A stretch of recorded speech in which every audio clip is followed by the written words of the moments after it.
बेहद की परम महाशांति है। बेहद की परम महाशांति है। सभी का स्वागत है, परम परम स्वागत है एपिसोड नंबर 1292 में। तो कैसे हैं सब बेहद की आत्माएं, श्रेष्ठ आत्माएं, जागृत आत्माएं। आशा रखता हूं सब बढ़िया होंगे, मस्त होंगे, व्यस्त होंगे। दादाजी के इस यूट्यूब चैनल पर आप सभी का बेहद का परम परम स्वागत है। मैं हूं अनंत और सभी का स्वागत करता हूं लाइव मेडिटेशन रात को 10 से 11 में। तो आइए आप और मिल के शुरू करते हैं आज का बढ़िया सा एपिसोड। तो भाई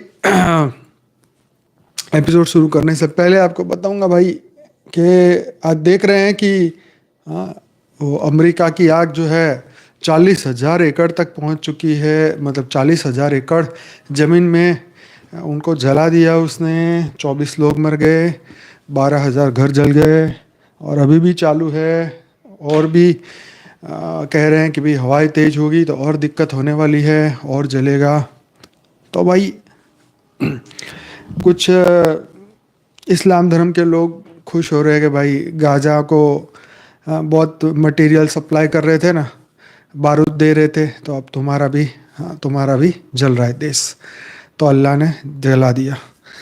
तो खैर सबकी अपनी अपनी फिलोसॉफी है। सब तो यही सोचेंगे कर्मों की सज़ा मिल रही है, कोई कहेगा कुछ हो रहा है। लेकिन ये प्रकृति है, बराबर है। प्रकृति कहीं पर भी कुछ भी कहीं पर भी हो सकता है। तो इसलिए कोई खुश होने की ज़रूरत नहीं है। उसके घर आग लगी है तो इसका मतलब ये नहीं कि तुम्हारा घर सुरक्षित है। ये चीज़ें हैं, ये कहाँ पर भी कहीं पर भी हो सकती है। ज्ञानी के घर, अज्ञानी के घर, हर जगह पर ये पहुंच सकती है। इसमें कोई किसी का क्रेडिट कार्ड यूज़ नहीं कर सकता है कि हमारे यहाँ नहीं लगी, तुम्हारे यहाँ लगी, तुम्हारे भगवान ने लगाई कि हमारे भगवान ने लगाई। ये सब प्रकृति अब कर रही है। प्रकृति को शुद्ध थी प्रकृति, अब तमो प्रधान बन चुकी है। तो कुछ भी कभी भी कहीं से भी कुछ भी हो सकता है, क्योंकि ये समय भी ऐसा चल रहा है। इसलिए कोई भी ज़्यादा खुश होने वाली कहीं पर भी बात नहीं है। तो ये थी बात भाई अमेरिका की। और बहुत सारे सेलिब्रिटियों के घर जल गए। और दिल्ली में भी बारिश और कोहरे की चेतावनी दी गई है, ठीक है। और महाकुंभ, यस, उसकी बात करनी है। 2025 की तैयारियां खूब चल रही है। अडानी ग्रुप ने गीता प्रेस के साथ साझेदारी की है और महाकुंभ में विशेष कार्यक्रम करेंगे भाई। ये बहुत खुशी की बात है। गवर्नमेंट खूब बढ़िया तरीके से इसका प्रोग्राम कर रही है महाकुंभ का। दिल्ली में भी चुनाव की तैयारियां हो रही हैं। जम्मू कश्मीर में सुरंग का उद्घाटन किया मोदी जी ने आज। ये बहुत बढ़िया बात थी। आगे बढ़ते हैं। तो आज हम इसके ऊपर बात करने वाले हैं, पर पहले बात करेंगे जो हमारा टाइटल है, कुंभ मेले के ऊपर बात करनी है, क्योंकि बहुत इंपॉर्टेंट बात है। हो सकता है आज पूरा एपिसोड बोलते बोलते निकल जाए, या देखते हैं समय कितना लगेगा।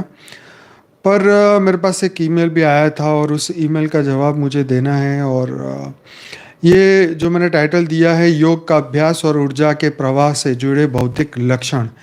भाई ये आज का एपिसोड ये इसलिए इम्पोर्टेंट है कि ये सभी के लिए, जो ज्ञानी हैं, जो इस ज्ञान में नहीं है, उन सब के लिए इसलिए इम्पोर्टेंट है क्योंकि आज जो इसमें बात होने वाली है या हो रही है, ये सबके लिए बहुत महत्वपूर्ण है। तो जैसे जैसे सभी लोग अलग अलग 18 टाइप के, जैसे गीता में योग बताए हैं, और तो और भी 100 टाइप के योग हो चुके हैं। सब लोग अपना अपना अभ्यास करते हैं। कोई कहीं से सीखता है, कोई कहीं से सीखता है, कोई किस गुरु से सीख रहा है, कोई किस गुरु से सीख रहा है। कोई प्रॉब्लम नहीं है, कहीं से भी सीख रहा है। अनुभव तो खुद के हो रहे हैं, ठीक है। अनुभव, गुरु जो है वो रास्ता दिखाता है, चलना खुद है और अनुभव अंदर से होंगे। तो वास्तव में योग और ध्यान के गहन अभ्यास में जब कोई व्यक्ति गहरी साधना में उतरता है तो ब्रह्मांडीय ऊर्जा से वो जुड़ता है। तो कुछ विशिष्ट भौतिक और आध्यात्मिक लक्षण प्रकट होते हैं। यह अनुभव आपकी आत्मा और ब्रह्मांडीय ऊर्जा के बीच गहरे संबंध का संकेत देते हैं। कुछ लक्षण जो है हम चर्चा करेंगे। तो सिर और माथे पर ऊर्जा का अनुभव। बहुत सारे लोग मुझे अभी तक तो कई 100 लोगों ने इस बारे में मुझे बात करी है कि जब हमको ऐसा लगता है जैसे चींटी चल रही हो सिर में, माथे पर ऊर्जा का या सिर पर प्रकाश का अनुभव होता है, वाइट ओरा दिखता है, सब कुछ वाइट दिखता है। सिर और माथे के ऊपर सहस्त्रार और आज्ञा चक्र पर ऊर्जा का अनुभव, तो ये एक सामान्य बात है। यह इस बात का संकेत है कि आपके सहस्त्रार मतलब क्राउन चक्र, आज्ञा चक्र मतलब जो थर्ड आई सक्रिय हो रहा है और ब्रह्मांडीय ऊर्जा को आकर्षित कर रहा है। अब ये जो मैं जवाब दे रहा हूँ उसमें कुछ भौतिक जगत के ही आपको जवाब दे रहा हूँ। जैसे कहते हैं ना कि ये फॉर्मल आंसर है, कोई इसमें कोई विशेष बात नहीं है। आप अगर ये प्रश्न के साथ आप कोई भी ज्योतिष के पास, कोई मेडिटेशन गुरु के पास जाओगे तो ये फॉर्मल आंसर आपको सब जगह same to same ditto copy मिलेगा, ठीक। लेकिन इसमें क्या विशेष बात है वो हम आगे करेंगे चर्चा। तो वो आपको कहेंगे भाई यार बहुत बढ़िया हो रहा है कि तुम्हारे चक्र एक्टिव हो रहे हैं। स्थैतिक ऊर्जा या छोटे चींटियों के रेंगने जैसा एक सार ऊर्जा के प्रवाह का प्रतीक है। यह ऊर्जा कुंडलिनी जागरण का हिस्सा हो सकता है। अब भाई कुंडलिनी जागरण में यह भी बोला जाता है कि इंसान जो है पागल हो सकता है अगर इस शक्ति को ना संभाला जाए या ये हो जाए वो हो जाए। आखिर में बात करूंगा इसके बारे में, पहले कुछ लक्षण देख लेते हैं। दूसरा है अनहद नाद की ध्वनियाँ। कई लोग बोलते हैं भाई हमें तो ऐसी ऐसी आवाज़ें आती है, अनहद नाद सुनाई देते हैं। तो अनहद नाद का अनुभव ध्यान की गहरी अवस्था में होता है। यह ब्रह्मांडीय ध्वनि है जिसे शाश्वत ध्वनि कहा जाता है। ये ध्वनियाँ आत्मा और ब्रह्मांडीय चेतना के प्रतीक का संपर्क का प्रतीक है, ठीक है। आत्मा और ब्रह्मांडीय चेतना का संपर्क का प्रतीक है। विभिन्न ध्वनियाँ ओम, फिर घंटी की आवाज़, झंकार की आवाज़ आत्मा की यात्रा में गहराई का संकेत देती है।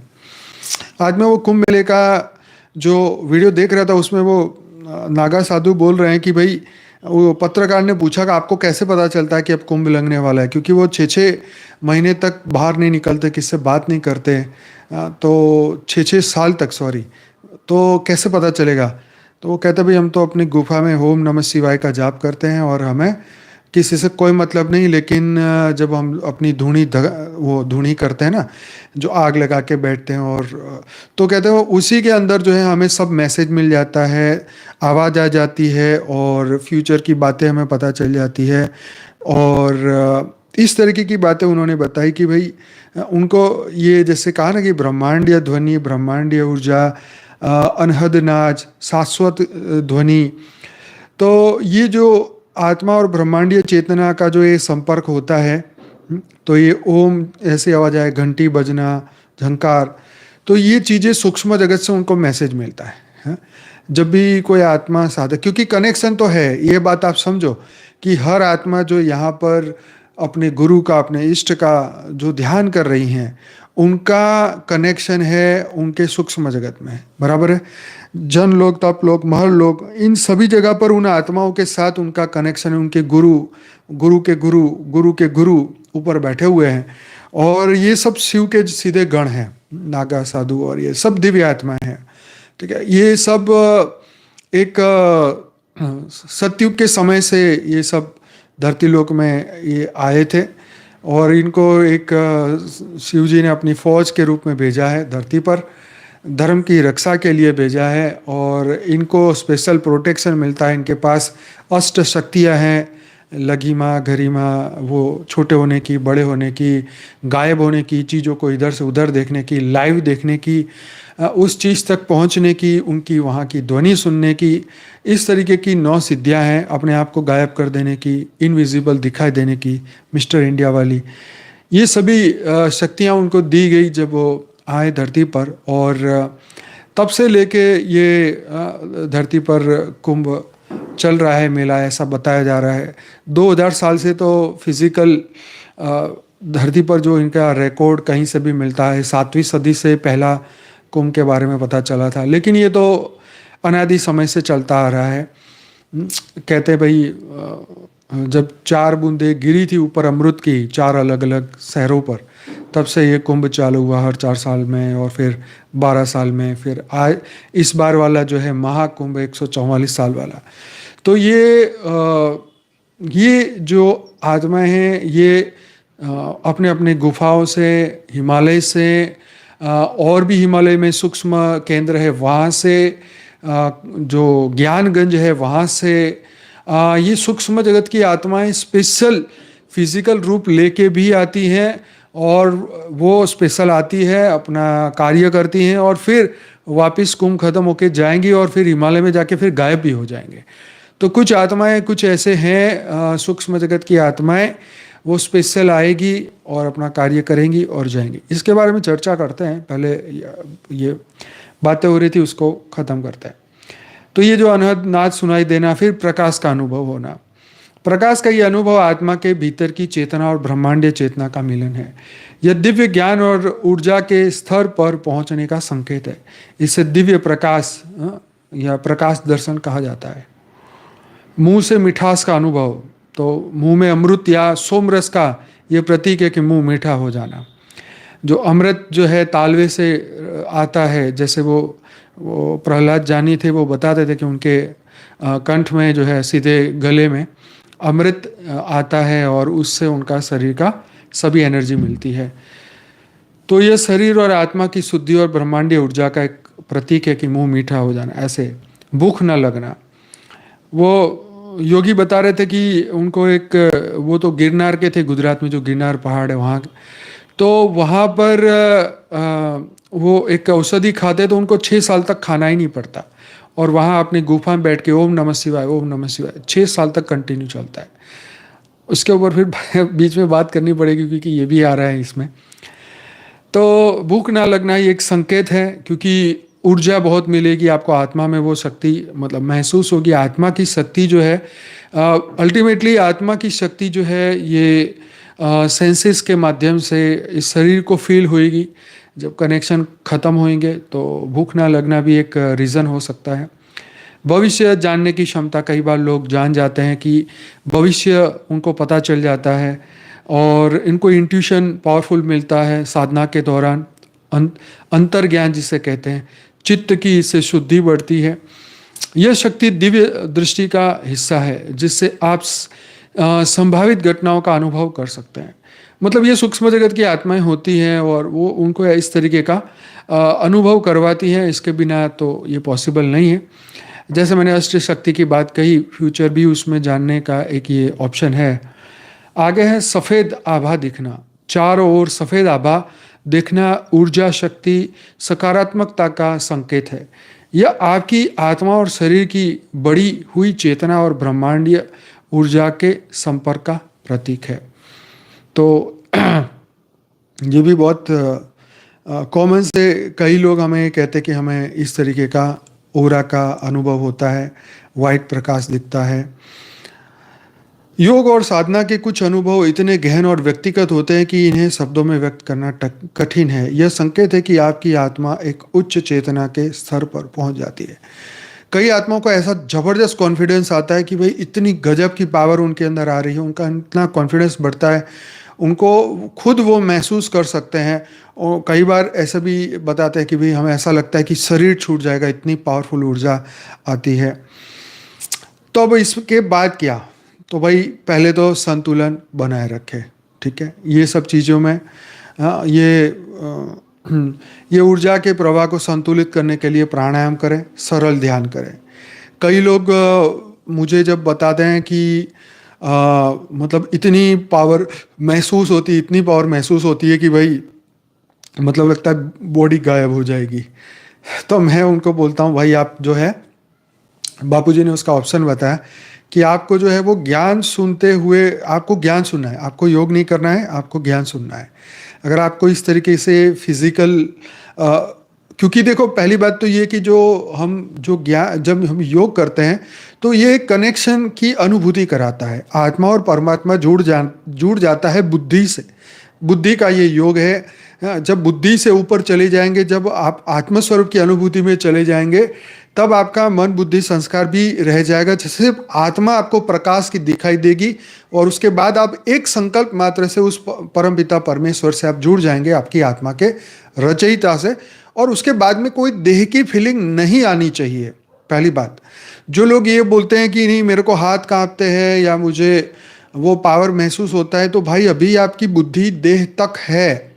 ये आत्मा और परमात्मा का योग है, इसमें आपके देह तक आपको पता भी नहीं, आपको ये जो भी फिजिकल चीज़ें हो रही हैं, ये फिजिकल चीज़ें होने का मतलब ये कि अभी भी आपकी जो बुद्धि का योग चल रहा है, और ये चाहे आप उसको कुंडलिनी जागृत के साथ जोड़िए या किसी के साथ जोड़ दीजिए, आपका अभी आत्मा से परमात्मा का सीधा संपर्क नहीं जुड़ा है। अभी आप शरीर के साथ ही बंधे हुए, आपके कर्म के जो कर्म के हिसाब किताब आपके सूक्ष्म में सामने आ रहे हैं, डेफिनेटली वो जल रहे हैं, वो खत्म हो रहे हैं। वो अग्नि के माध्यम से आपका शरीर गर्म हो सकता है, योगिक क्रियाएं के कारण शरीर गर्म हो सकता है, आपके शिवरिंग हो सकता है, वॉट एवर, ये जो कुछ भी हो रहा है ये शरीर के लेवल पे हो रहा है। मतलब आपका शरीर के अंदर जो सेल्स के अंदर जो नेगेटिविटी है वो धीरे धीरे खत्म हो रही है। मैं अपनी तरफ से कह रहा हूँ, हो सकता है बापूजी इसमें कुछ और नई बात बता सकते हैं। तो मैं आपको ये बताऊंगा कि इन सभी चीज़ों से जो है आपको घबराना नहीं है, और ना ही इसमें कोई आनंद लेने वाली बात है, और ना ही इससे आपको ये देखना है कि मैं गजब के लेवल पे पहुंच गया हूँ। नहीं, ये आप गजब के लेवल पे नहीं पहुंचे हैं, तो आप इससे अपना किसी भी प्रकार का अहंकार को नहीं बढ़ाइएगा। ठीक है, हमें अंत में जो समाधि में जाना है, इस समाधि में कोई भी आप गुरु का योग या किसी का भी देख लो, समाधि में जाने के बाद ये कुछ भी नहीं होता है। ये बॉडी के लेवल पे कुछ नहीं होता। ना कान में कुछ घंटी सुनाई देगी, ना आवाज आएगी, ना खुशबू आएगी, ना मुंह में बदबू आएगी, ना खुशबू आएगी। ये सभी चीज, क्योंकि आप बुद्धि से परे हो चुके हो, संस्कार से परे हो चुके हो, मन से परे हो चुके हो, आप आत्मा और परमात्मा के से एक वृत्ति, एक आकार हो चुके हो, और इसमें आपको देह के लेवल पे कोई भी अनुभूति नहीं होगी। ये आप ध्यान से इस बात को समझ जाइए। और इसके सिवाय जितनी भी चीजें आपके साथ हो रही हैं, तो अभी आप देह के लेवल पे कार्य कर रहे हो। मैं ये नहीं कह रहा हूं कि ये गलत हो रहा है आपके साथ, मैं ये नहीं कह रहा हूं कि आप झूठ बोल रहे हो, मैं आपको ये नहीं कह रहा हूं कि आप ढोंग कर रहे हो। ठीक है, मैं ये नहीं कह रहा हूं, मेरा कहने का मकसद कतई ये नहीं है, मतलब जरा भी ये नहीं है कि आपके साथ जो हो रहा है सब बुरा हो रहा है। नहीं, ये नहीं हो, मेरा मतलब ये नहीं है। पर मेरा मतलब ये है कि अभी आपको और आगे बढ़ना है। उस लेवल पे आगे बढ़ना है जहां आप देह के भान से ऊपर उठे। ठीक है, जैसे आप गहरी नींद में जाते हो, जहां आपका सुसुप्ति गहरी अवस्था में पहुंच जाते हो, वहां आपको कुछ नहीं होता। ठीक, गहरी नींद में सपने खत्म हो जाते हैं, मन की सभी अवस्थाएं खत्म हो जाती है, सपने खत्म हो जाते हैं। वहां जाके जो शांति मिलती है, ये आपको सिर्फ एक नींद का एक अभ्यास में, नींद की गहराई में जो होने वाली चीज है वो मैं बता रहा हूं कि नींद की गहराई में अगर आपको कुछ नहीं हो रहा है, तो आप आत्मा से परमात्मा के जब आप उससे जुड़ेंगे तो परम शांति के सिवा कुछ भी नहीं होने वाला है। शरीर के लेवल पे, देह के लेवल पे कुछ नहीं होने वाला है। अब इस बात को समझ लेना। अब आप इसका सवाल पूछने के लिए आप 100 लोगों की वीडियो देखोगे, आप कुंडलिनी जागृत जो कराते हैं उनके वीडियो देखोगे, थर्ड आई वालों के वीडियो देखोगे, या 10 आई वालों के देखोगे, या जितने मर्जी, जितने मुंह इतनी बातें हैं यहाँ पर। ठीक, मैं आपको ये बात बताना चाहता हूँ कि हर व्यक्ति के अपने अनुभव हैं, और उस अनुभव के लेवल पे वो कार्य करते हैं। और उस कार्य, अब जैसे ब्रह्मा कुमारी में गए तो उन्होंने आपको लाल बिंदी दिखा दी कि बस शिव बाबा देखो, शिव बाबा किसी को कुछ नहीं दिख रहा, लाल बिंदी। ठीक है, वो व्हाइट नहीं बोलेंगे, लाल बिंदी को देखो, बिंदु को देखो। पहले बिंदु का अभ्यास कराएंगे, बिंदु को देखते देखते देखते आपको मन को शांत कराएंगे, फिर पूरी बुद्धि सिर्फ लाल बिंदी के ऊपर। उसको शिव बाबा जो कहते हैं, अपने घर में वो लाल कलर का वो लगाते हैं शिव बाबा का फोटो, उसी के ऊपर एकाग्र बुद्धि, एकाग्र वहीं करो। ठीक, और धीरे धीरे धीरे आपकी बुद्धि सिर्फ उसके साथ जोड़ देता है।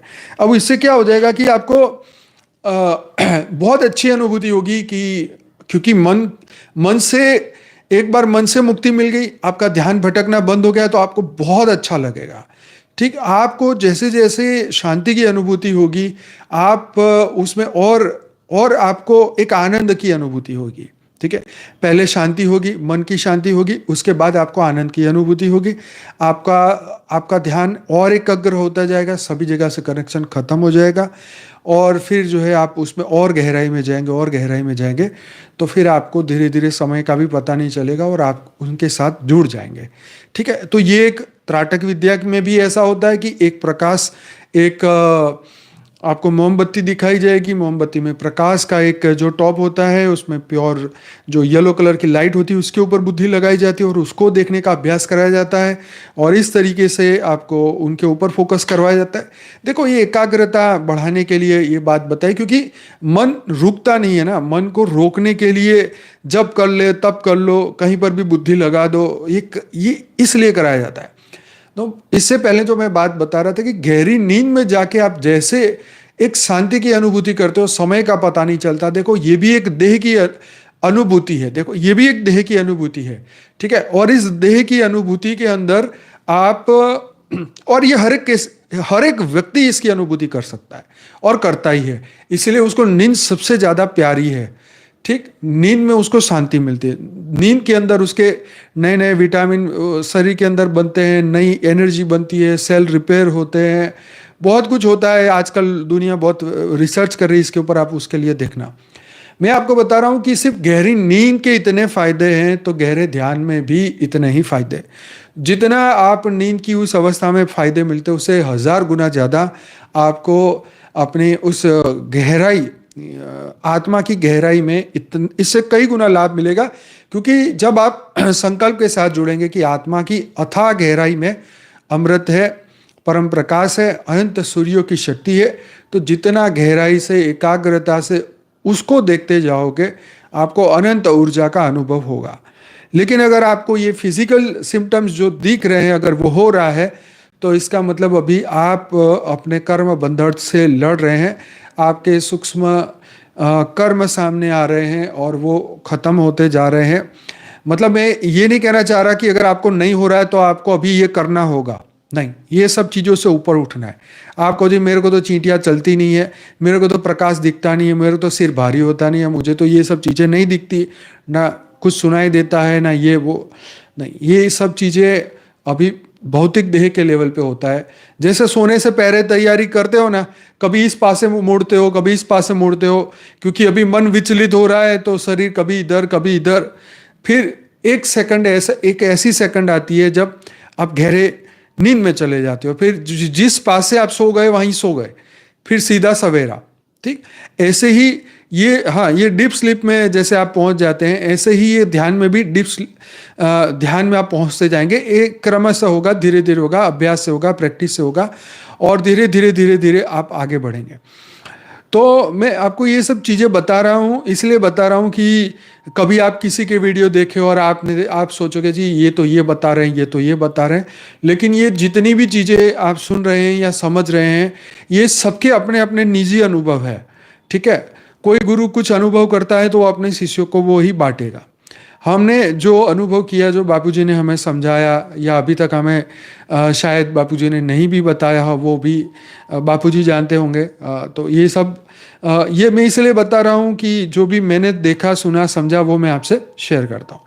तो आशा रखता हूँ कि ये सभी चीज़ों से हमें ऊपर उठें, देह के लेवल से ऊपर उठें, क्योंकि मन के लेवल पर हमें ये अनुभूति होती है कि बहुत पावर आ रहा है, जब तक ये आप सुन रहे हो, समझ रहे हो कि बहुत पावर आ रहा है, बहुत पावर आ रहा है, आप अभी भी मन और बुद्धि के लेवल पे है, ठीक है। अभी आपको इस सीमा से क्रॉस करना है। जब आपका ये अंदर से संकल्प आना बंद हो जाएगा ना, बहुत पावर आ रहा है, तब आप उससे आगे पहुंच जाएंगे। क्योंकि जब आप एक बार आपकी तार उससे जुड़ गई तो फिर कितना पावर आ रहा है, कितना पावर नहीं आ रहा है, ये मन ही बंद हो जाएगा। ये जो जवाब देने वाला मन है कि बहुत पावर आ रहा है, ये जवाब देने वाले चक्र है कि मेरा चक्र एक्टिव हो गया है, ये जवाब देने वाला हाथ है, शिवरिंग कराने वाला हाथ है जो अभी एक्टिवेट हो रहा है। मतलब अभी मन, बुद्धि और संस्कार की तल पे अभी आप काम कर रहे हैं। अभी आपको और अभ्यास करना होगा, लेकिन ये सभी चीज़ों को भूलना होगा। पहले तो ये चीज़ों को अपने अंदर से ये संकल्प हटा दो, अगर मेरे साथ ये हो रहा है तो मैं अब इससे मुक्त हो रहा हूँ। अब आपको क्या करना है, ये संकल्प करना है कि मैं इन मन, बुद्धि और संस्कार के लेवल से ऊपर उठ रहा हूँ, ठीक है। अब आप जैसे मैंने कहा कि भाई ये तो हमारे कर्म सामने आ रहे हैं, तो कर्म जब तक मन में, देखो आपका गहरा ध्यान लगेगा नहीं तब तक ये मन की बातें तो सामने आती ही रहेगी। जैसे आप सोने की तैयारी करते हो तो कितने विचार सामने आते हैं, कई बार इतने ज़्यादा प्रभाव के विचार आते हैं, जैसे कामी है वो सो नहीं पाता, क्यों? क्योंकि उसी के विचार उसके अंदर आते हैं। जैसे किसी ने लॉटरी का फॉर्म टिकट खरीदी है तो बस वो बुद्धि उसी में लगी रहेगी, अरे ये लग जाएगा, नंबर लग जाएगा, मैं ये कर दूंगा, वो कर दूंगा, इतने पैसे आ जाएंगे, ये ना ना आव लगा ना ताव, मतलब बुद्धि वहीं भाग रही है। ठीक है, किसी ने कोई शेयर खरीद लिए तो ये दौड़ता रहेगा, अरे ये तो हजारों करोड़ के हो जाएंगे, किसी ने एसआईपी कर दी तो ये हो जाएगा। मतलब ये सभी चीज़ें जो हैं, ये चीज़ें इस तरीके से आपको आगे बढ़ाएगी। जो ये मन की बातें हैं, ये बकवास है। ठीक, आपको ये समझ जाना है कि अभी आप मन के तौर पे हो, अभी आप बुद्धि के तौर पे हो, बुद्धि उसका आनंद उठा रही है। फिर आपको वो पूर्व, क्योंकि एक बार मन में ये चीज़ आई तो आपके अंदर दबे हुए संस्कार भी जागृत हो जाएंगे। ठीक है, वो भी अपना काम करने लग जाएंगे।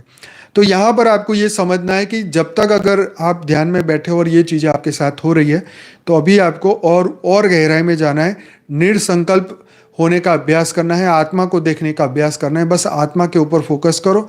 आत्मा परम प्रकाश है, परम लाइट है। अपने दिव्य स्वरूप का संकल्प करो, ना मैं शरीर हूँ, ना मैं मन हूँ, ना बुद्धि हूँ, ना संस्कार हूँ, ना ही मेरा स्थूल शरीर और ना ही मेरा सूक्ष्म शरीर इस कोई भी फिजिकल रिएक्शन दे रहे हैं। एकदम शांत हो चुका है। हम धीरे धीरे इससे ऊपर बढ़ते जा रहे हैं, और आगे जा रहे हैं, और आगे जा रहे हैं, और आगे जा रहे हैं। जैसा आपके अंदर ये चीज़ें आएँ, आपको ये संकल्प करना है, मैं और आगे बढ़ रहा हूँ, और आगे बढ़ रहा हूँ। धीरे धीरे मेरा मन जो है आत्मस्थ हो चुका है, मेरी बुद्धि जो है आत्मस्थ मतलब आत्मा में लीन हो चुकी है। अब सिर्फ और सिर्फ मुझे आत्मा दिखाई दे रही है, प्योर वाइट लाइट, परम प्रकाश की मुझे आत्मा मुझे दिखाई दे रही है, और इसके सिवा और कुछ भी नहीं। बस ये संकल्प करके इसी के ऊपर फोकस करो, और उसमें थोड़ा समय जाने दो, इसमें 5 मिनट, 10 मिनट, 15 मिनट। फिर अगर मन फिर बोलने लग जाए, कुछ अंदर सेंसेस काम करने लग जाए, फिर वही रिपीट करो कि मैं मन से ऊपर उठ रहा हूँ, बुद्धि से ऊपर उठ रहा हूँ, संस्कारों से ऊपर उठ रहा हूँ, फिजिकल लेवल से ऊपर उठ रहा हूँ। ना तो मैं शरीर हूँ, ना मन हूँ, ना बुद्धि हूँ, ना संस्कार हूँ। मैं दिव्य आत्मा हूँ, चैतन्य आत्मा हूँ, परम आत्मा हूँ। फिर उसमें 5 मिनट, 10 मिनट, 15 मिनट और आगे बढ़ो, और आगे बढ़ो, और आगे बढ़ो। इस तरीके से आपको धीरे धीरे देह के अभ्यास से आत्मा के अभ्यास पे जाना पड़ेगा। ठीक है, इस तरीके से करने से आप बहुत जल्दी इन सभी चक्करों से मुक्त हो जाएंगे। ठीक है, मेरे पास इसका यही आंसर है, और इससे ज़्यादा कोई आंसर मैं नहीं दे पाऊँगा। और बाकी जितने गुरु होंगे वो अपनी अपनी बातें सुनाएंगे।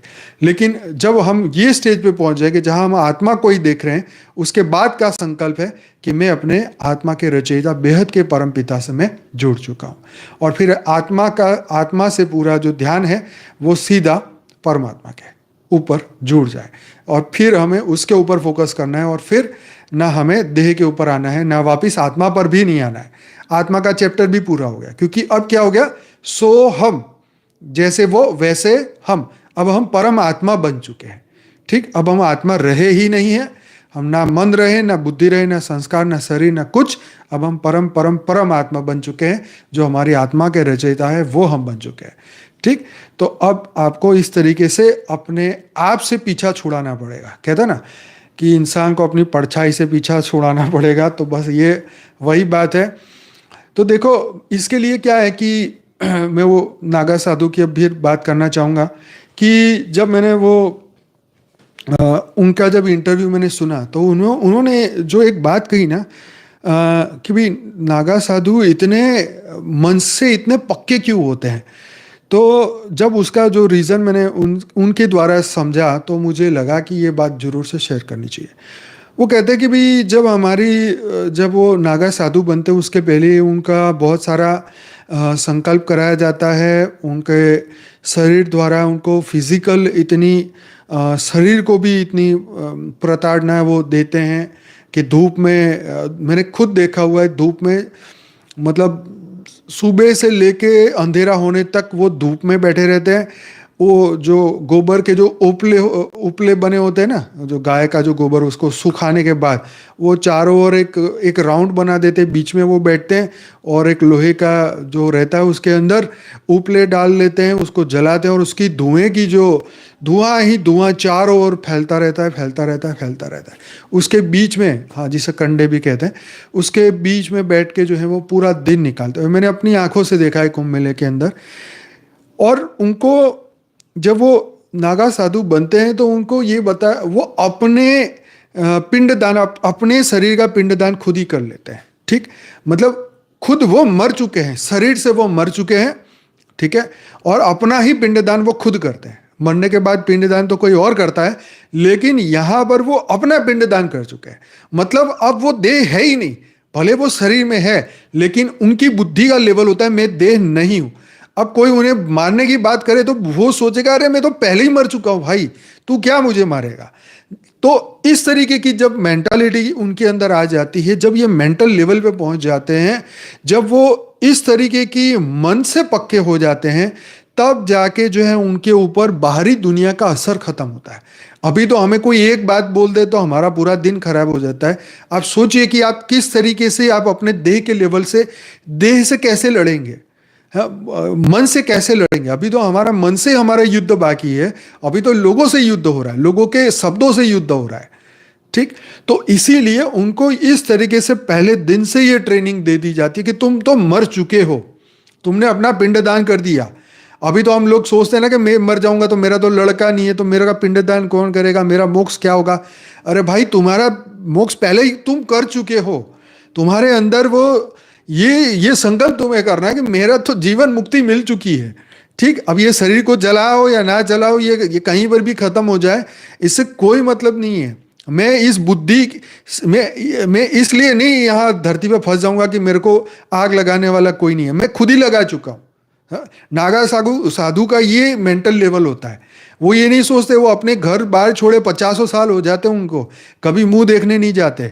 शरीर जैसे उनको धरती पे जन्म मिलता है, वो तुरंत ही अपने संस्कारों के अनुसार घर छोड़ के चले जाते हैं, दोबारा मुड़ के नहीं देखते उन माँ बाप का, भाई बहन का और उनके रिश्तेदारों का क्या हुआ।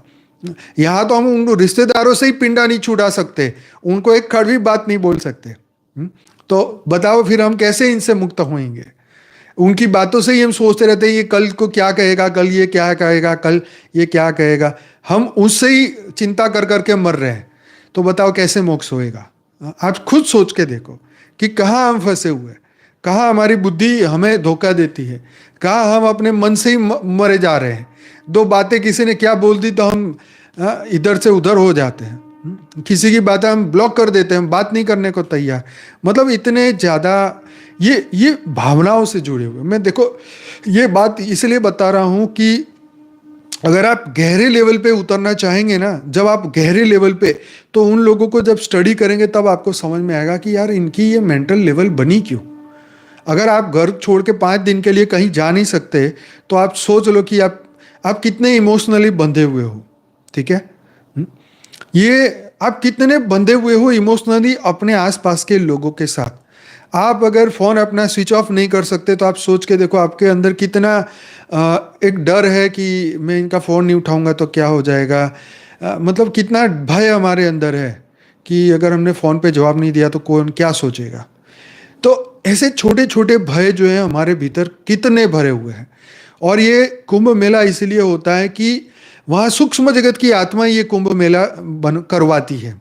ठीक है, तप लोक में, महर लोक में बैठी हुई आत्माएं, क्यों? क्योंकि जो उनके जो चेले वगैरह जब जन्म ले लेते हैं और वो जागृत नहीं होते, वो माया में फंस जाते हैं, तो उनको एक ऐसे वायुमंडल में लेके जाया जाता है। क्योंकि कुंभ में हर एक व्यक्ति एक बार जरूर जाता है और वहाँ पे जैसे ही वो उस मेले के अंदर प्रवेश करता है कुंभ मेले में, तो सूक्ष्म जगत के उसके गुरु उसको पकड़ते हैं और उनके जहाँ जहाँ शिविर लगे हैं वहाँ पे उनको ले जाते हैं और उसके ऊपर सीधा प्रहार किया जाता है। उसकी स्मृतियाँ जागृत करी जाती हैं, उसके संस्कार जागृत करे जाते हैं। ज़्यादातर लोग कुंभ मेले में जाके साधु बनने का संकल्प कर लेते हैं। आप देखना, इसमें बहुत सारे लोगों के इंटरव्यू आएंगे, आप देखना उसे, वो जाते हैं, उनको वहाँ प्रभाव पड़ता है। और इवन हम वीडियो भी देखते तो हमें लगता है कि यार ये तो क्या मस्त जिंदगी है, किसी से कोई लेना देना नहीं। अभी एक व्यक्ति का देख रहा था कुंभ मेले में, साधु बन गए, आईआईटी से पढ़ा हुआ व्यक्ति, वो वहाँ से वो बन गया साधु। तो ये एक प्रक्रिया है जहाँ पे एक इमोशनल कनेक्शन काटने के लिए उनको इस जगह पर लेके जाया जाता है, और वहाँ पर उसको एक नई दुनिया दिखती है, और वहाँ पर उन गुरु उसको पकड़ते हैं, उस चेले की आत्मा को पकड़ते हैं, और पकड़ पकड़ के जो है उन्हें वहाँ का वो पूरा गोल गोल घुमा के दर्शन कराते हैं कि ये देख, ये हमारी दुनिया है। ठीक है, तो ये समझ लेना कि ये चीज़ें यहीं इसलिए कराई जाती है कि जो चेलों की आत्माएं भटक जाती है, दुनियादारी में फंस जाती है, उनको वहाँ से निकालने के लिए, उन वायुमंडल से निकालने के लिए। मैं आपको गारंटी देता हूँ, अगर आप कुंभ मेले में एक चक्कर मार के आओगे ना, आपकी मन की अवस्था बदल जाएगी, आपकी बुद्धि की अवस्था बदल जाएगी। आपको लगेगा कि भाई हमारे को खाने पीने का सेटिंग हो जाए तो हम भी वहीं कहीं जाके बैठ जाए। ठीक, मैं आपको ये बता रहा हूँ क्योंकि देखो हमारा मार्ग तो एक अलग मार्ग है, ठीक है, पर उनका जो मार्ग है मैं वो चीज बता रहा हूं, मैं वो चीज समझा रहा हूं कि ये सूक्ष्म जगत की आत्माएं ये करवाती है कि जो करोड़ों हिंदू हैं जो भटक रहे हैं इधर उधर, कहीं मंदिरों में भटक रहे हैं, कहीं मस्जिदों में भटक रहे हैं, मजारों में जा रहे हैं, इच्छा पूर्ति कामना पूर्ति के लिए जा रहे हैं।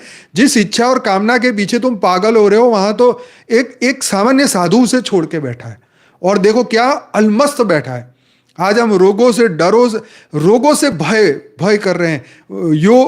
योग इसलिए कर रहे हैं कि हमें रोग ना हो जाए, शरीर में रोग ना हो जाए। वहां पे जाके देखो कितने अलमस्त, कोई कुछ खा रहा है, कोई कुछ नहीं खा रहा है, कोई कुछ क्या कर रहा है, अपनी मस्ती में, इतनी मस्ती में। ऐसा नहीं है कि उनको रोग नहीं होता या उनको तकलीफें नहीं होती, शरीर के हिसाब से उनको भी छोटी मोटी तकलीफें होती है, लेकिन उनका कॉन्फिडेंस देखो भाई, गजब का कॉन्फिडेंस। तो खुले में इतनी ठंडी में, मतलब कपड़े के बिना बैठे हुए हैं। तो वो कहते कि वो जो राख लगा देते हैं शरीर पे, उससे उनको ना ठंड लगती है, ना बीमारी लगती है, ना कोई वायरस होता है, ना कुछ होता है। क्यों? क्योंकि अब तो वो देह है ही नहीं ना। अगर आप घर बैठे भी अगर उस अवस्था को आप प्राप्त कर लोगे तो आप भी इनसे ऊपर उठ जाओगे। अगर आप अपने आप को आईने में देखना ही बंद कर दो, आप कंघी करना बंद कर दो, दाढ़ी मुझ जो आ रहा है उसको ऐसे ही रहने दो, और आप फिर देखो, आप अपने आप को एक महीना मिरर में देखना बंद कर दो, सबसे बड़ा परिवर्तन तो तभी आ जाएगा। दूसरे तुम और क्या करने वाले? कुछ नहीं। अपनी सेल्फी भी मत लो, मिरर में अपने आप को ना देखो, इस शरीर को देखना बंद कर दो। देखो कितना बदल जाएगा, मन बदल जाएगा, है ना। देह के प्रति का आकर्षण खत्म हो जाएगा, और फिर जो है वो मन फटाफट तेजी से बदल जाएगा। तो ये इसलिए मैं आपको बता रहा हूं कि जो लोग अपने आप से लड़ाइयां कर रहे हैं ना, उनके लिए ये बात है कि जाओ जाके, अगर आप मन से दुखी होना है तो पहले जाके कुंभ में ही जाओ। मैं तो यही कहूँगा, कुंभ में जाके ये नागा साधुओं को देख के आओ। एक बंदा था, वो पता नहीं कितने साल से हाथ ऐसे ऊपर के, उसके नाखून इतने बड़े बड़े हो चुके और हाथ भी काला पड़ गया बेचारे का, वो महाराज का। तो वो कहते कि मैंने विश्व कल्याण के लिए हाथ ऊपर रखा है। ठीक, ये बताने के लिए कि मैं जो संकल्प मैंने लिया है मैं पूरा करके ही रहूंगा। ठीक है, विश्व कल्याण के लिए। चलो वो उनकी फिलोसॉफी और जो कर रहे हैं वो बढ़िया कर रहे हैं, पर मैं कह रहा हूं कि कोई एक पैर पे खड़ा है, कोई एक हाथ पे खड़ा है, कोई तो अपने संकल्प को सिद्धि कर रहे हैं ना, संकल्प को सिद्ध कर रहे हैं। ठीक है, और उनको कोई फर्क नहीं पड़ता है, उनको कोई स्वर्ग का सुख नहीं चाहिए, क्योंकि वो तो धरती का ही सुख छोड़ के बैठे हैं। आप सोचिए, उनको कोई गाड़ी बंगला महल कुछ नहीं चाहिए, वो बस पूरे दिन ओम नमः शिवाय, ओम नमः शिवाय, ओम नमः शिवाय, एक ही धुनी में वो चल रहे हैं। तो ये देखिए शिव के गण हैं, और वो धरती पर विशेष कार्य के लिए उनको भेजा गया था, और उन्होंने धर्म के रक्षा के लिए उनको भेजा गया था, और इसलिए वो कई सौ हजारों लाखों सालों से कार्य धरती पर कर रहे हैं। ठीक है, और वो करते भी रहेंगे। तो ये कुंभ मेला जो है, सूक्ष्म जगत जो है ऊपर से पूरा, मुझे तो लगता है ये पूरा महर लोग भी नीचे आते हैं, सभी गुरु, ये जितना भी दिन चलेगा ये प्रयाग में यहाँ वहाँ पर, तो ये जितने भी शाही स्नान होगा, ऊपर से साधु संत उन सबको शांति देंगे, प्रकाश की किरणें देंगे, उनको परम शांति देंगे, और उनके माध्यम से पूरा वायुमंडल कुंभ का शुद्ध हो जाएगा। वहाँ के लोग शांति की अनुभूति करेंगे, एक नई दुनिया को देखेंगे, क्योंकि ये दुनिया को कोई देखता नहीं है ना। आज ज्ञानगंज को कोई देख नहीं सकता, कोई साधु संतों का जीवन नहीं देख सकता। अब गिरनार है हमारे यहाँ से 300 किलोमीटर है आई थिंक, लेकिन हमने आज से गिरनार में जाके देखे नहीं है कि साधु संत क्या करते हैं, कैसे रहते हैं। हिमालय के साधु संत देखे नहीं, कहाँ रहते हैं, कैसे रहते हैं। ठीक, वो सभी लोग एक जगह पर आ रहे हैं और अपना अपना अपना ज्ञान योग का प्रदर्शन कर रहे हैं, लोगों को दिखा रहे हैं कि हम लोग हैं ये धर्म को बचाने वाले, और तुम भी अपना मोक्ष के लिए आगे बढ़ो। और मतलब बहुत कुछ है। ये कुंभ मेला जो है ये कोई छोटा मोटा गेम नहीं है। ये कोई सिर्फ दिखावा नहीं है कि ये गुरु की इतने फॉलोवर, इतना बड़ा टेंट है, वहाँ पे कितने करोड़ लोग आ रहे हैं, फ्री में खाना खा रहे हैं। कहाँ से पैसा आता है, कहाँ जाता है, कोई कुछ नहीं जानता। देने वाला कौन, दिलाने वाला कौन, सूक्ष्म जगत क्या कर रहा है, कारण जगत क्या कर रहा है, ये कौन जानेगा। किसके बाप में ताकत है ये सब बातें बोलने की और सुनने की और समझाने की। कुंभ मेले में जो हो रहा है ये कोई नहीं जान सकता।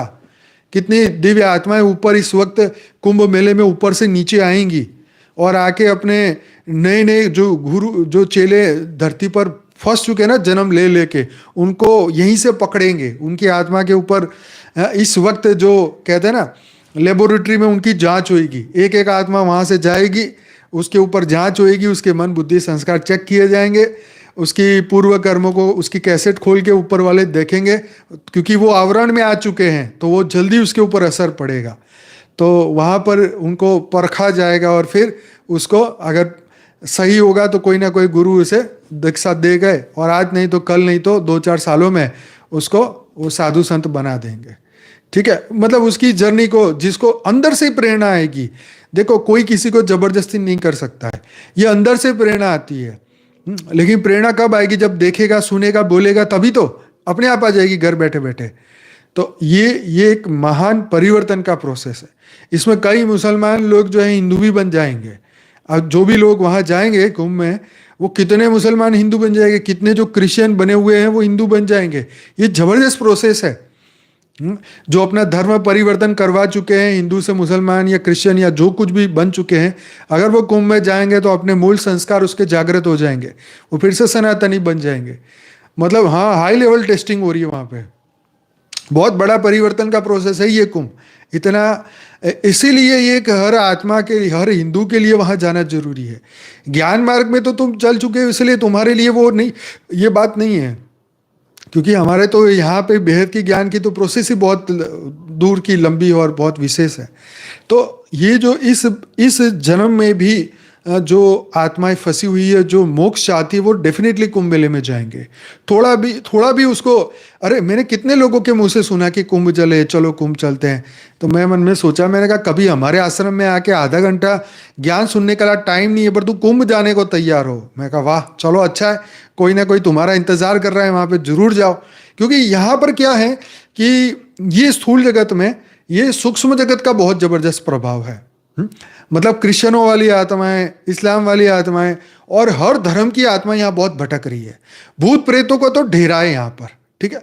लेकिन जैसे वो कुंभ में जाएगा ना, ये सभी धर्म के लोगों की नो एंट्री वहां पे, ठीक है। यहाँ पे जैसे बोलते हैं ना कि दूसरे धर्म वालों को आने का नहीं, स्टॉल लगाने का नहीं, ऐसे ही वहाँ सूक्ष्म में भी उनकी नो एंट्री है, वहां पर वो नहीं आ सकते।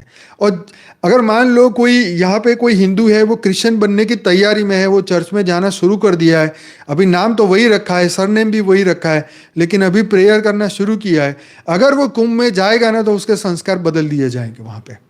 ये देखो, इतनी बड़ी बात बता रहा हूं मैं आपको। हाँ, और वो उसके अंदर से वो संस्कार निकाल दिए जाएंगे और वापिस वो सनातन के प्रति एकदम आकर्षित हो जाएगा। क्योंकि जो नागा साधु के साथ में जो उनके पास जो शक्ति है, एक बार वो चिपिया भी, उनका चिमटा भी सिर में मार देंगे या वो मोर पंख वाला भी मार देंगे तो उसकी भूत निकल जाएंगे वहां से। इवन उनके इस जगह पर भूत प्रेतों का कोई काम नहीं चलने वाला। जो अभी दरबारों में धक्के खा रहे हैं ना कि मेरे घर में ये भूत बैठे हैं, प्रेत बैठे हैं, मेरे पूर्वज बैठे हैं, ये कर रहे हैं, वो कर रहे हैं, वहां जाएंगे सब सीधे हो जाएंगे वहां पे। वहां पर उनको खूब सीधा कर दिया जाएगा। वहां पर फिर सीधे होके मोक्ष की ओर आगे बढ़ेंगे। उनकी आत्माओं को पकड़ पकड़ के सूक्ष्म जगत वाले वहां ले जाएंगे हिमालय में, वहां जाके पकड़ के तपस्या कराएंगे। मुझे तो लगता है इनके अंदर ये भूत प्रेत जितने भी कुंभ मेले में प्रवेश करेंगे ना, इन बाउंड्री से वो बाहर निकल नहीं पाएंगे। ये अभी जो जगह हो रहा है प्रयागराज के कौन सी जगह हो रहा है, जरा लिखना मैं भूल गया, उस जगह पर ये सूक्ष्म जगत की आत्माएं वहां से उसको निकलने ही नहीं देगी, उनको बराबर धुलाई करेंगी उनके, और उनको बोल देगी कि ये सनातनियों के घर में घुसे ना तो टांगे तोड़ देंगे। पहले ही शरीर टूटा हुआ है तुम्हारा, लेकिन सूक्ष्म जगत, सूक्ष्म शरीर की भी टांगे तोड़ देंगे। हाँ, इलाहाबाद कौन सी जगह पर है, प्रयागराज, हाँ वहां पर। तो भाई ये सूक्ष्म जगत वाले, मतलब ये तो इस बार तो महाकुंभ है 144 साल वाला बड़ा वाला, तो ये इसलिए बहुत इम्पोर्टेंट सनातन धर्मियों के उनके लिए है, क्योंकि धर्म जो है, हाँ प्रयागराज, प्रयागराज, क्योंकि मैं तो कभी गया नहीं उधर, कुछ आइडिया है नहीं मुझे। इलाहाबाद का नया नाम प्रयागराज, अच्छा वेरी नाइस, चलो ये मुझे आज पता चला, इलाहाबाद, ओके। तो ये हो रहा है इस कुंभ के मेले में, और ये बहुत ही अच्छा समय है। क्योंकि इस वक्त नेगेटिविटी बहुत बढ़ रही है, सूक्ष्म जगत बहुत बड़ा प्रभाव इस वक्त चल रहा है, तो सनातन धर्मियों को, हिंदुओं को सपोर्ट मिलेगा इसके द्वारा। इससे जो ऊर्जा बनेगी, इससे जो वायुमंडल बनेगा, इससे जो कुंभ मेले में से जो वाइब्रेशन पूरे भारत में जाएंगे, ये सुपर डुपर वाइब्रेशन जाएंगे। साधु संतों के जो वाइब्रेशन जाएंगे, जो साधु संत बैठ के जो ओम नमः शिवाय या अपने इष्ट को जो याद करते करते वाइब्रेशन फैलाएंगे, तो कुंभ मेले के अंदर का वाइब्रेशन बहुत अच्छा होएगा, और ये पूरा ओरा भारत का सुधरेगा। इवन भारत के अंदर जो तमो प्रधानता है, जो प्रकृति में आ रही है, ये कुंभ के मेले से वो प्रकृति भी शुद्ध होगी। क्योंकि वहां पर कोई भौतिक इच्छा वाले लोग नहीं बैठे, किसी को गाड़ी बंगला महल वाले नहीं बैठे, वो तो सब कुछ त्याग करके सिर्फ एक सांसारिक मनुष्यों का, हिंदुओं का कल्याण हो, देवताओं का कल्याण हो, उसके लिए वो बैठे हैं। ठीक है, तो जिन जिन लोगों को भूत प्रेतों की बाधाएं हैं, जिनको तंग कर रही हैं, वो लोग जरूर जाए वहां पर। वहां पर जाके अच्छी जगह पर सत्संग करे, हफ्ता 10 दिन वहां पर रहे, अपना भी शुद्धिकरण करे, उन भूतों का भी पकड़ के धुलाइयाँ करवाएं, उनकी भी शुद्धिकरण होएगी, आत्मा जागृति होएगी, ज्ञान भी बढ़ेगा, जितना भी दिमाग में आएगा अच्छे वायुमंडल मिलेगा, साधु संतों का एक अच्छा प्रभाव भी मिलेगा। यस, तो त्यागी तपस्वी आत्मा है, बहुत अच्छा। डेफिनेटली ये भारत के लिए बहुत अच्छी बात है कि इस वक्त भारत में 2025 के लिए बहुत जरूरी है, क्योंकि इससे विनाश के वाइब्रेशन रुक जाएंगे, शांति के वाइब्रेशन बढ़ेंगे, भूत प्रेतों का आतंक कम होएगा, सूक्ष्म जैसे स्थूल जगत को खराब करता जा रहा है वो भी होएगा। और बात रही एलियंस की, तो एलियंस का अभी इनसे क्या कनेक्शन होएगा मुझे कुछ आइडिया नहीं है, ये तो बापूजी बता सकते हैं। कि कुंभ मेले में एलियंस, ये एक टाइटल पे वीडियो जरूर बनना चाहिए, ताकि लोग भी देखें भाई एलियंस का क्या लेना देना है कुंभ के मेले से। तो क्योंकि वो भी नेगेटिव हो चुके हैं, तो उनको भी पकड़ के उनको भी सुधारना पड़ेगा। ठीक है, वो भी नेगेटिव वायुमंडल में आ गए हैं, इस पृथ्वी लोक के, सोलर सिस्टम के, ब्रह्मांड के, तो उनको भी सुधारना पड़ेगा। एलियन को भी पकड़ पकड़ के गंगा स्नान कराना पड़ेगा, वो भी सुबह सुबह 3-3, 4-4 बजे तो तभी जाके उनकी भी बुद्धि सुधरेगी, तो वो भी अच्छा काम करेंगे। खैर देखो, दुनिया में बहुत बुरा हो रहा है, आपके सामने है। जैसे बापूजी ने कहा कि 2025 पूरी दुनिया के लिए भारी पड़ने वाला है, और पड़ भी रहा है। अमेरिका से हो गई है शुरुआत, और धीरे धीरे हर जगह होएगी। जहाँ पर बुराइयाँ बढ़ेगी, प्रकृति खराब होएगी, और विनाश तो फिर होना ही होना। कौन, तुमने अच्छा क्या किया है दुनिया के लिए कि प्रकृति तुम्हारे लिए कुछ अच्छा करे, या देवी देवता तुम्हारे लिए कुछ अच्छा करे? तुमने देवताओं को क्या ऐसा दिया है कि कोई तुम्हारे लिए देवता खुश होए या तुम्हें कुछ अच्छा दे? सोचिए। तो ये जो अमृत है, हाँ ये सही लिखा, 4 जगह पर अमृत की बूंदे गिरी थी। तो अमृत की बूंदे, जो वो एक ऐसा वायुमंडल था, वहां पर एक इतना वो ओरा था, वो प्रकाश का वो पुंज था, वो जो धरती पर आया, जो अमृत की बूंद थी, मतलब क्या था? प्रकाश था। आत्मा क्या है? प्रकाश है, पुंज है, लाइट का पुंज है, अमृत का महासागर है आत्मा, और क्या है? तो यही चीज जो है अनुभूति में आनी चाहिए, बुद्धि में आनी चाहिए, विश्वास में आना चाहिए कि मैं देह नहीं हूं, मैं तो पुंज हूं, परम प्रकाश का लाइव हूं, जिंदा हूं। ये संकल्प मात्र से तुम्हारे अंदर के सेल जो है वो एक्टिव हो जाएंगे। ये बुराइयां, ये बीमारियां, ये दुख, ये रोग, ये शोक, ये सब कुछ खत्म हो जाएगा। और इसलिए ये जब तक चलता रहेगा, फरवरी अंत तक चलेगा, देखना अपने भारत में जो है इसका बहुत अच्छा प्रभाव आएगा और बहुत अच्छा वायुमंडल मिलेगा और लोगों को, हिंदुओं को बहुत फ़ायदा होगा। जो थोड़े बहुत भी आस्तिक हैं उनको बहुत फ़ायदा होगा। और यही मेरा कहना था। आज का ये प्रोग्राम यहीं पर समाप्त करते हैं। बाकी जो लोग भी जा रहे हैं वहाँ उनको बहुत बहुत बधाइयाँ हैं। लेकिन ज्ञान मार्ग में आगे जरूर बढ़ो। वहाँ पर शायद ज्ञान तो भगवत और कथाएं बहुत चलती है, मैंने भी देखा है पंडालों के अंदर बहुत अच्छा। मुझे 2002 में जब कुंभ में गया था तो मुझे भी एक स्टेज पे मौका मिला था बोलने के लिए, और उस वक्त मैंने कुछ गीता के महावाक्य सुनाए थे।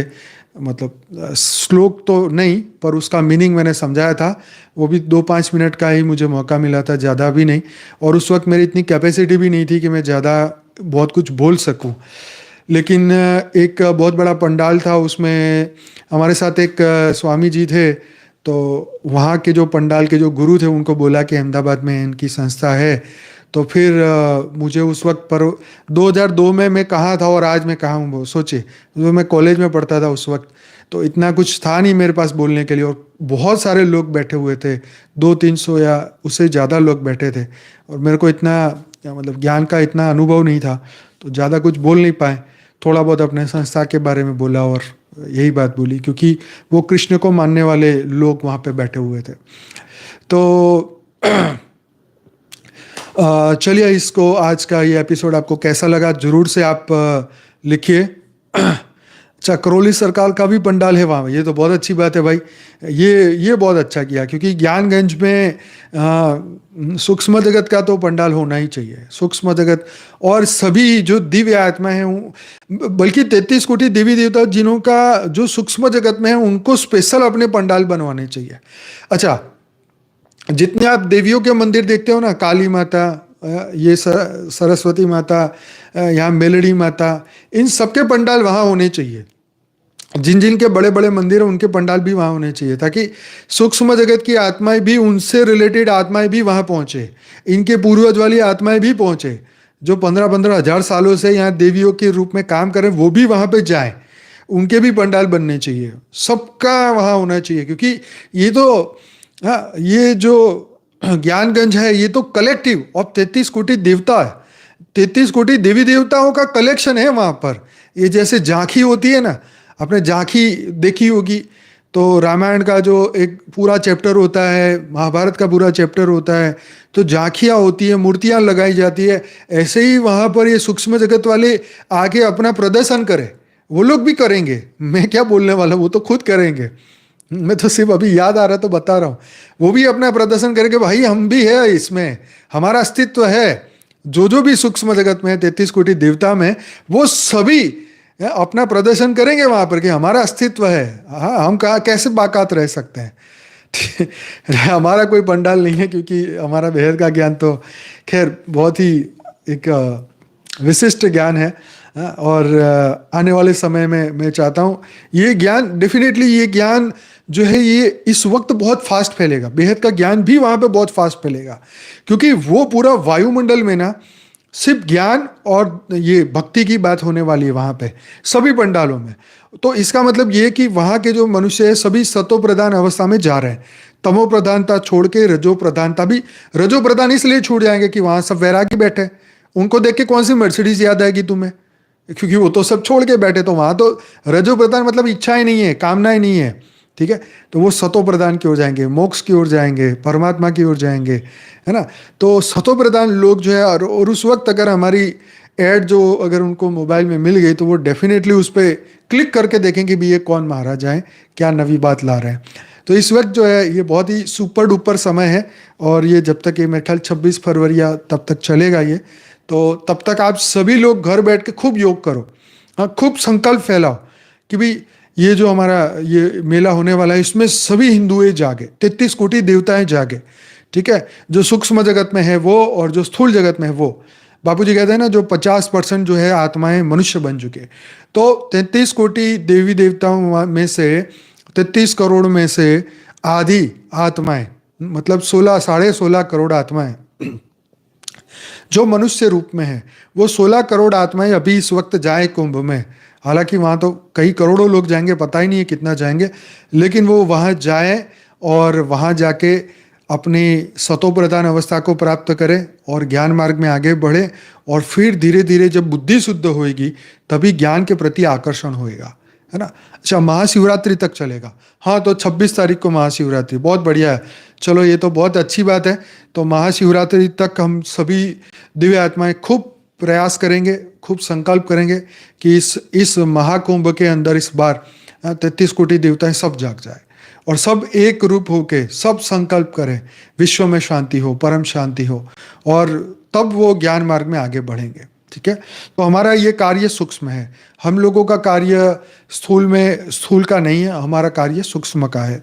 तो सूक्ष्म में हम लोग क्या कर सकते हैं? तो हम वाइब्रेशन फैला सकते हैं, पॉजिटिव संकल्प फैला सकते हैं, परम शांति के वाइब्रेशन फैला सकते हैं, और दिव्य आत्माओं को जगाने का हम ये कार्य कर सकते हैं। भीड़ तो बहुत होगी, लेकिन स्थूल जगत की भीड़ भी जरूरी है। तभी लोगों का, अगर आप सोचो कि अगर वहाँ भीड़ नहीं होगी तो खाली देख के लोगों को क्या दिखेगा, क्या मैसेज जाएगा? ले, किसी को तो रस ही नहीं है। इतने बेचारे हिमालय से साधु आ गए, गिरनार की गुफाओं में से साधु आ गए, लेकिन लोग देखने भी नहीं आ रहे, तो ये गलत मैसेज जाएगा। भीड़ तो होनी चाहिए, इतनी पॉपुलेशन है, 100 करोड़ को जाना चाहिए। बल्कि योगी जी थक जाए इतनी मेहनत करके। हालांकि उन लोगों ने जितने भी लोग इसमें कार्य कर रहे हैं सेवा का, उनके ये सब प्रशंसनीय कार्य है।